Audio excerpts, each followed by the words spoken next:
Muito bem, são 7h47. Vamos voltar a falar sobre aquele susto que muita gente levou na madrugada de sexta para sábado, lá pela 1 da manhã. Mais desavisados e desavisadas que têm sono leve tomaram um baita susto por causa daquele. Sabemos até agora um pouco sobre isso, né, daquela invasão ao Sistema Nacional de Avisos da Defesa Civil, que obviamente ainda tem muitos pontos a serem esclarecidos, né? Mas não é só quem tem sono leve, aquilo acordou até defunto. Foi impressionante, que susto, né? impressionante, Foi com certeza. impressionante. Bom, não há prazo ainda para que o sistema volte a funcionar, a operacionalização foi suspensa, até para saber por parte da Defesa Civil qual que era o alcance na madrugada de sábado, o que realmente tinha acontecido, quem invadiu o quê, né, qual que era o objetivo. Polícia Federal está investigando. A gente vai conversar aqui no nosso TMC 360 com o diretor de tecnologia da empresa de serviços Escunda, uma empresa brasileira dessa área, o Ricardo Dastis, por favor me corrija com relação à pronúncia do seu sobrenome. Muito bom dia, seja bem-vindo. Bom dia, Felipe. Bom dia, Joana, e a todos os ouvintes da TMC. Dastis, mas enfim. Tá certo, então. Ô, Ricardo, é óbvio que a gente não sabe exatamente o que aconteceu, a polícia está investigando e tal. Mas, assim, dentro das possibilidades que você pôde examinar nessas 48 horas passadas, arredondando, o que seria mais plausível da gente acreditar? Bom, existe uma frase que se tornou bastante popular nos últimos meses ou talvez anos, onde a gente tem dito que os hackers eles não mais hackeiam, muitas vezes eles apenas acessam.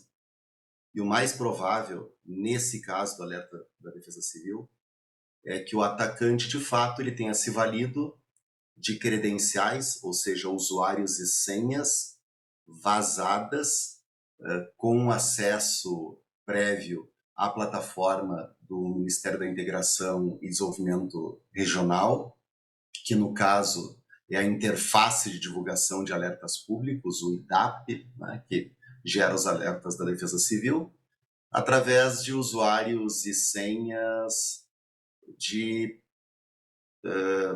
quem deveria fazer esses comunicados e tenha se valido de senhas não alteradas, vazadas na internet de longa data.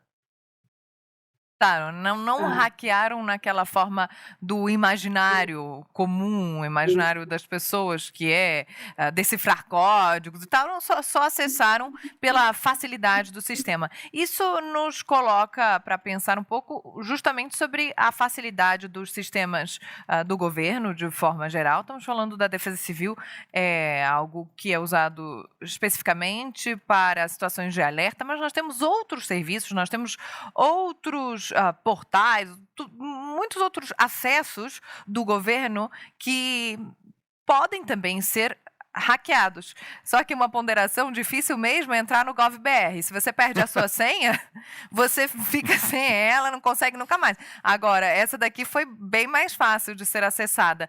Nós precisamos repensar a segurança. Tem como sabermos como é que é o nível de segurança dos serviços que o governo presta?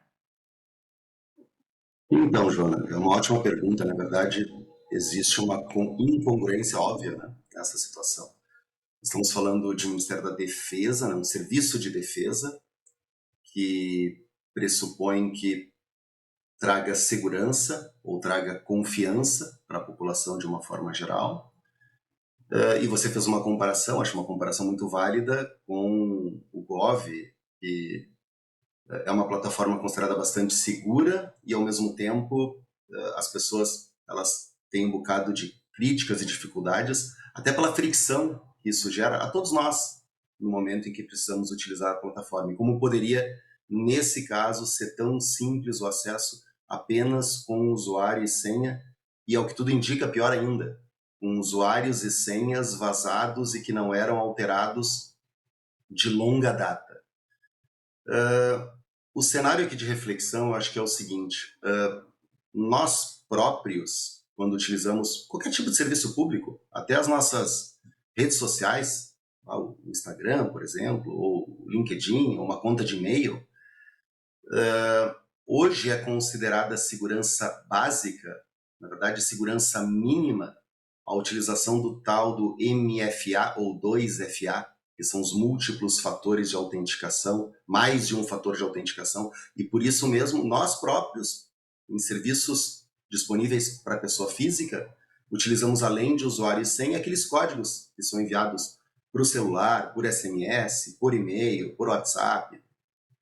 Neste caso desse serviço, eu diria até que essa segurança, que não, ao que tudo indica, não estava implantada, ela nem seria boa o suficiente. Ela seria a mínima utilizada, porque nós utilizamos isso em vários outros serviços, e deveria contar com outras estratégias tecnológicas de segurança, verificando a origem do acesso, verificando o comportamento, verificando horários de conexão. Então, de fato, acho que a grande pergunta é como pode uma plataforma dessas ter um acesso disponível para a internet e sendo acessado apenas com usuário e senha. E mais do que isso, talvez o outro ponto de reflexão seja como é possível que não haja passos de validação humana no envio de um alerta com essa dimensão. Então, deveriam ter outros usuários que receberiam, através de um fluxo, uma validação para que aquele alerta seja, de fato, disparado. E ao que tudo indica, isso não acontece. É direto. Tá certo, Ricardo Dastes, diretor de tecnologia da empresa de serviços Cuna. Obrigada pela entrevista e obrigada por estar aqui com a gente cedinho no TMC 360. Eu que agradeço, um bom dia a vocês e a todos os ouvintes.